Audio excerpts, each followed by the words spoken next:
Hi everyone, my name is Alana and welcome back to my YouTube channel.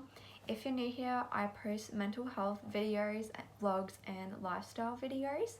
If you want to check out my second YouTube channel, I post fashion videos, videos about tattoos and just other beauty related topics. So if you're interested in that,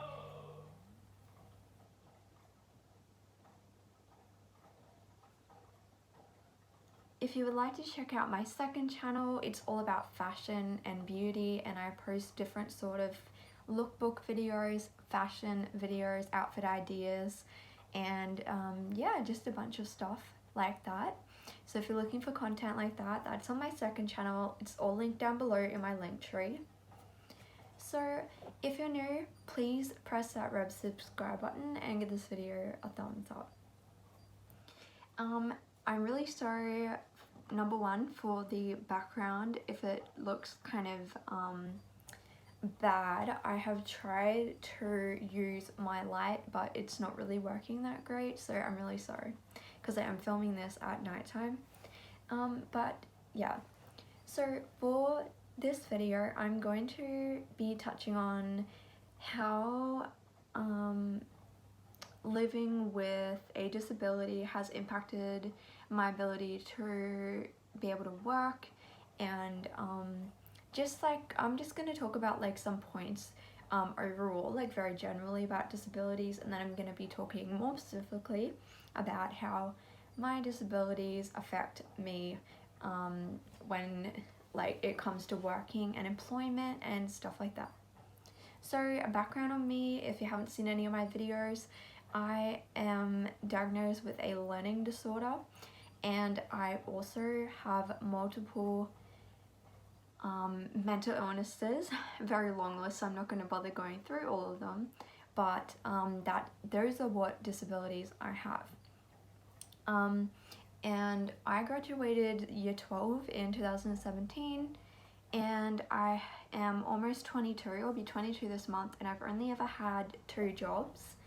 And I'm going to briefly go into why and how my disabilities have impacted my ability to work, how people who live with disabilities are represented when it comes to employment, and just kind of touch on a few things that society really could improve on, I suppose. And if you're an employer, please watch this and maybe think about this when you're employing people and thinking about how you want your business to be run. So I'm really going to be speaking on behalf of my experiences because it's going to be different for every person because everyone's disability is different, everyone's health conditions are different, but yeah. So for me, the first job, I'll give you a background of my work. It's very short. The first job I ever got was when I left school. So that was in beginning of 2018. I got a job working at a cafe. I did have prior training in hospitality through TAFE because I'd done like a school, like a certificate thing. But I actually found the TAFE course quite difficult in regards, which I didn't think it was going to be, but it was the practical aspects I found really hard because at the time I wasn't aware that I had a learning disability, and the learning disability I have really affects my mathematics skills, my memory, and like a bunch of things, but not all of it affects my ability to work. But for instance, knowing what the time is like on an analog clock, or knowing which is left and which is right, being able to recognize patterns or pick up on remember lists or even more than like one piece of information, or you know, being told instructions and then I'm not able to really put them in the order that they were given to actually go do the task, things like that. So I found this extremely embarrassing when I did my certificate because I, for the practical assignment kind of part, it was in a like cafe, that was set up at the center where I was doing my certificate, and people would come in, like the public and stuff, and like staff members who worked there. And each time we did a practical assessment, it'd be on different things. So we did 1 week on the coffee machine, 1 week we had to do the till, 1 week you had to do drinks, etc, etc, because we had a bar area as well, with alcohol and everything, so we did that. Obviously we all had our license by that point, but so yeah, those were the type of things I had to do, and I found it extremely difficult and so embarrassing. It was not.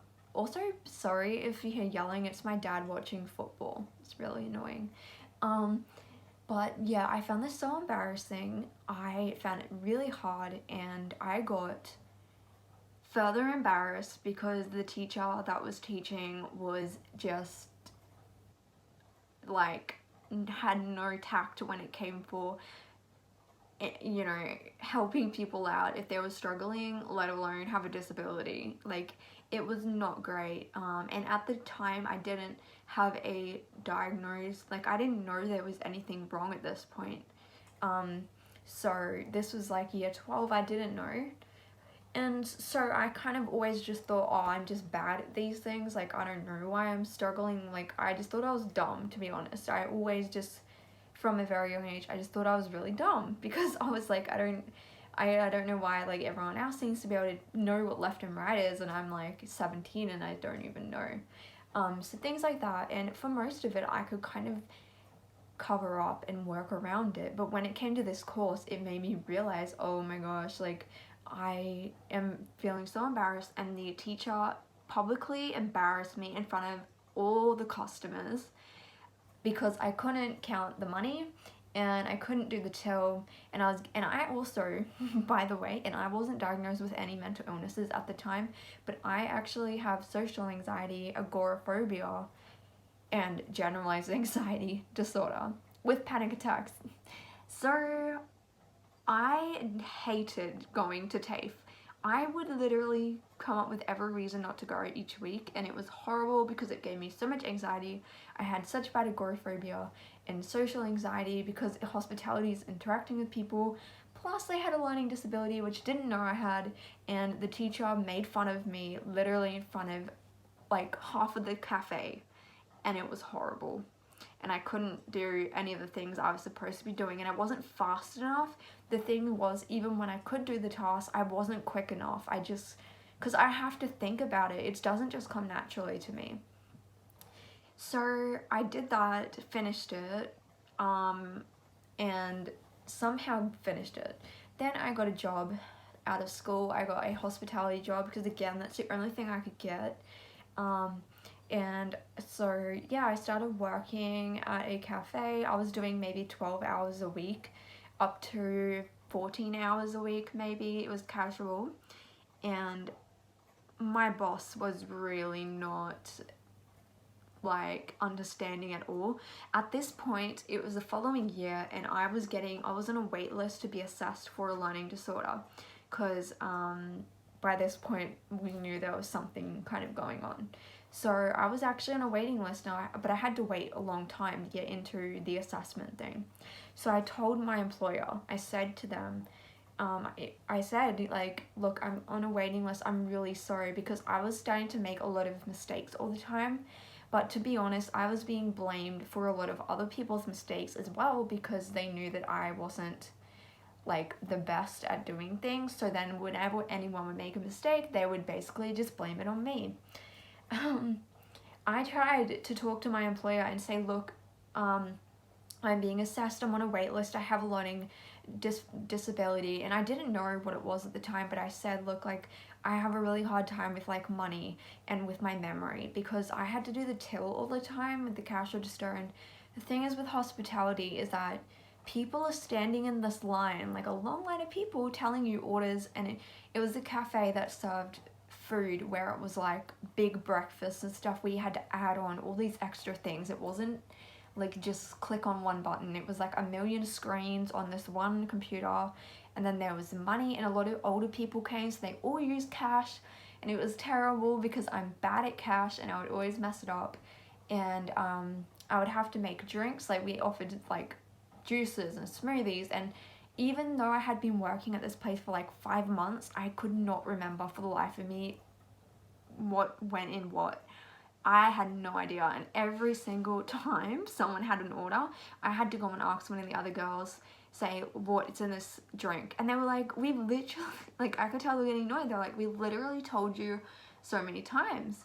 And I couldn't remember. I couldn't remember the drinks, and this happened with the TAFE course as well, but even worse when I started working.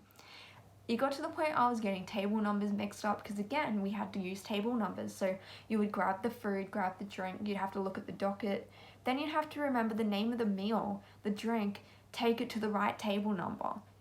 All of that, not good. Numbers, I basically have like a maths dyslexia. So it was horrible. Again, my agoraphobia started getting really, really bad, plus the stress of social anxiety and work and my mental health getting really bad. I started getting really bad agoraphobia, where I was getting panic attacks every time I had to go for work. I would be bawling my eyes out, sitting in my car, not able to get out, crying. It was a whole ordeal. And I would be at home, like, to my mom, like, I'm not going, I can't go. And I would have like nightmares about work. I wouldn't be able to sleep the night before. I'd be up all night. Oh my gosh, it was terrible. And I would always be ringing, like, oh no, that was my second job. So actually no, I didn't even really miss any shifts, because I was like, I need money, right? Anyway, so that happened. Then just before I received like the proper assessment from the place that were doing my assessment for the learning disorder thing, my manager took me off the roster at work, and this is after being there for about 6 months. And I thought they made a mistake, so I'm there like trying to ring them, like contact them. No one's answering, no one's saying why they've taken me off the roster. And I'm like, maybe they've made a mistake. And I started getting really paranoid and not knowing, you know, and in the back of my mind I was like, crap, like, I've definitely done something wrong. They don't like me, like, that I could just, I don't know, from the beginning of the job I always sensed that my boss wasn't happy with me, but he would never give me any sort of advice. He would never tell me what he was thinking. Like, he would never even talk to me, and I always felt like he was like always watching what I was doing, but he would never say anything. And I would kind of ask him like for, you know, constructive criticism, and he would never give me anything. So I assumed it must be just my anxiety making this a big deal. So fast forward to 6 months later, they take me off the roster, and I get a phone call saying, look, you need to take a break. You know, customers are complaining and you're making all these mistakes. And I was beside myself, I tell you. Like, first of all, I was pissed, because I was like, that's not fair to lump it all on me. There have been plenty other people making mistakes. It wasn't just me. Number two, I was pissed because I was like, I've told you over and over again, I have learning difficulties, I'm trying my best. I didn't know about all the mental health stuff because I wasn't diagnosed till later. But yeah, anyway, turned out to be a really horrible situation. Didn't end very good, and like, literally, it was really embarrassing. My dad got on the phone because he was so mad, and was like asking, why did you take her off the roster? It was a whole thing. It was so embarrassing. This is my first job too. So that all happens, and I end up leaving because I'm like, no, I'm gonna get fired. Like, if I come back, they're like, take a break and then come back. I'm like, and we're like, what? Take a break? Like, how the heck is that gonna help somebody who has learning difficulties? No, that's not gonna do anything. So I left the job because I was basically gonna get fired. Well, they basically did fire me. Anyway, it was really bad, and that experience was horrible, right? So I finally get diagnosed, blah, blah, blah. Anyway, I end up going to a job agency that actually helps you with when you have a disability, like, they'll find you a job. This person finds me a job that, again, is something that is terrible for me because it involves being on the cash register. I just took it because I felt pressured into taking the job, and and where I live, for some reason, I don't know if it's just the economic state of the world right now, but like even back in like 2019 or whatever it was, like jobs are just so hard to come by. Like you can't be picky, like there's literally just nothing available. So I just took it, and I worked, if you live in Australia, I worked at Reject Shop, and I'm just gonna name this place because I don't care. I started working at Reject Shop, and they put me on the registers, and the Disability Employment Agency told me to not tell them about my disability in the interview because it might jeopardize me getting the job. So that was very like stupid, because like you need to be upfront with your employer. So I didn't really say anything. I kind of said to them, all I said was, you know, because they gave me the job, and I said, look, I'm really not good with money, and I just said that to them. And I said, look, I've been assessed for a learning disorder, and I was diagnosed, and I said, it really affects my memory, and my you know, using cash, it affects a billion other things, but in this job instance, that's what the problem was going to be. Anyway, I get the job, and what do? They put me on the registers. This is a shop, if you've ever been to the Reject Shop, you know they're always, well, I mean, there are a lot of people who work there. There are people who do the back, like the what do you call it, like the storeroom, like getting boxes, opening them, sorting through stuff. Then there are people who do registers. Then there are people who do the floor, who put stuff on shelves, help customers find things, whatever. Rearrange stuff, ticketing for pricing. I could have done the floor, but no, they put somebody who told them and who doesn't know how to use cash and a till and a register properly. They put me on there. Anyway, I couldn't do anything about it, so I stayed on there. I stayed at that job for maybe 5 months, and the last straw was that I was really, really badly abused, and it was horrible, and it sent me into a full-on panic attack. At this point, like, my mental health, this is in 2019, like the middle of it, I think, and at this point my mental health was so bad. I'd just been diagnosed with bipolar. My self-harm was just completely out of control. I was going to work like literally like physically and mentally a mess. I don't even know how I worked physically because I was in pain from stuff that was going on, and like it was just a really bad situation, and I was getting really bad like I still had agoraphobia at this point. No one told me though that I was diagnosed with this. Like they'd written it on my form, but they never told me. But anyway, I was getting panic attacks and it started getting worse and worse again, and I tried so hard to make that job work, and I asked, please can I be on the floor, because customers would come back and be like, you gave us the wrong money, and would tell me when I was giving them the thing, they're like, no, that's not right. And I would stuff up all the time, and I'd always have to be calling for help, and it was so embarrassing. And the thing about these two situations is that this could have been avoided, especially with the second job. There were other options of things I could be doing, but these employers didn't care, and they didn't want to make adjustments for my disability. And I felt so embarrassed and humiliated because I couldn't do what they wanted me to do at the same level as everyone else. And I told them that I had this disability, and they weren't being accommodating, they weren't being in any way helpful. They didn't say to me, how can we help you?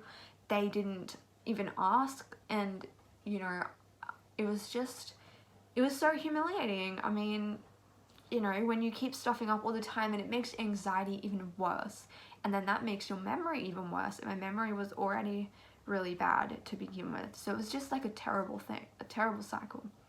So I ended up quitting after, because I got really badly abused. I mean, people would throw things at you with this type of job, like because they were unhappy about something. They were literally, I had somebody throw a metal thing at me, like from the store. I've had people swear, like whatever. It's a bad job. you know, but you gotta take what you can get, right? So yeah, I left that job and I haven't worked since then. That was probably mid 2019. I got on disability pension, I think the October before last year. So I got granted the disability pension. I applied for it, and this is after I'd been diagnosed with a bunch of other things, and thank goodness for that, because basically with all the, you know, disabilities I have and the conditions I have, like, it's just, there have been times where I've been in hospital, like I couldn't work anyway, even if I did have a job, like stuff like that. It's just, you know, been really difficult. But the point of this video is to make people aware that companies and businesses really need to improve, because it's really not good enough for people to talk about inclusion all the time and then for them to not want to hire you. I've also had people not want to hire me because I can't do the register, and they won't give me any other job, or they're, you know, they're like, no, we don't want to hire you because you can only work 10 hours a week. And I'm like, well, I'm really sorry, but I can't do anything about that. Centrelink, my disability pension for my personal disability says I can only do 10 hours. And I wouldn't be able to cope with more than 10, which is why I'm on the pension. But again, employers don't want to employ you because it's inconveniencing them. And it's like, I get it that like they're trying to run a business, but it doesn't matter, because I have a right, and you as a person, as a human being, have a right to be able to have a job and to be given the same opportunity as everyone else. And to be honest, where I live, I rarely see people with disabilities working in jobs. And I take notice. I really don't see a bunch of people. And it's because I'm sure that it's because the same thing that's happened to me is happening to them, where people aren't given chances, they're not given jobs, and they're being told you can't do this because of XYZ. When we're telling these employers, I can do this, this, and this, I'm really great at organizing. Like, for instance, I'm really good at making things look good, I'm good at organizing. Like, if you write out the instructions on a piece of paper and you say, I want you to do these 10 tasks today by this time, great, I'll go do them. And if I need help, I'll go find you and I'll ask you. I can do it. But people just don't want to go to that little bit of extra effort to actually just write it on a piece of paper for you. You know, and it's like, those little things can make such a difference. And as a person with a disability, like, you already feel kind of inferior to other people because you feel like humiliated and embarrassed, like you can't do things, and people think that you're dumb and like you just don't listen. I've had people my entire life telling me, you just don't listen. And it's not. It's because I can't process information. Like, I have these learning problems. It's my brain, it's not me. And so I really wish that employers would be better with this. And I know that there are places that are, but yeah. So, you know, I haven't been able to find another job. At this point, I can only work 8 hours a week as of Centrelink.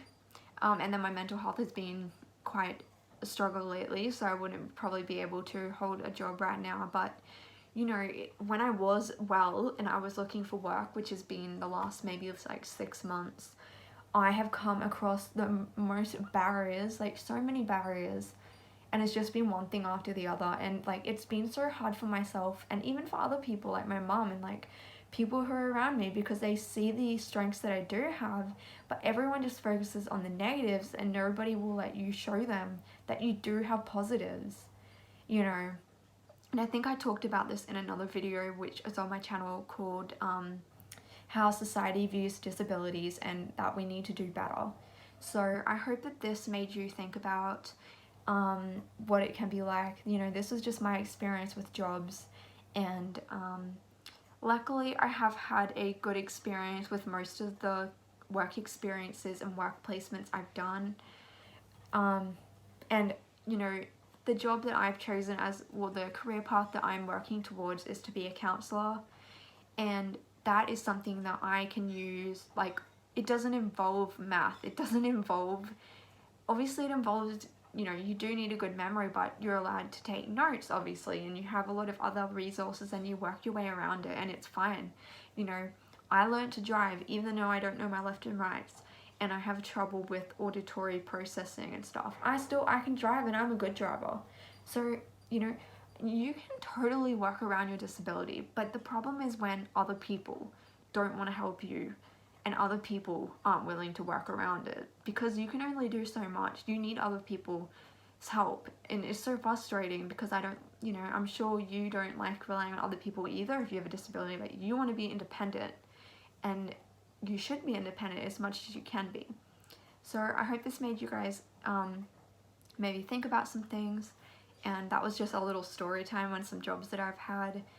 And yeah, so I will keep you updated with the job situation, but as of now, I'm not currently looking for work. I've left it as it was becoming a really big self-esteem problem for me, and major stressor in my life, and it was not helping. So I have decided to leave it, and disappointing as it is, hopefully in the future something will come up where it is a lot more understanding and more accessible. That's the right word. It needs to be accessible.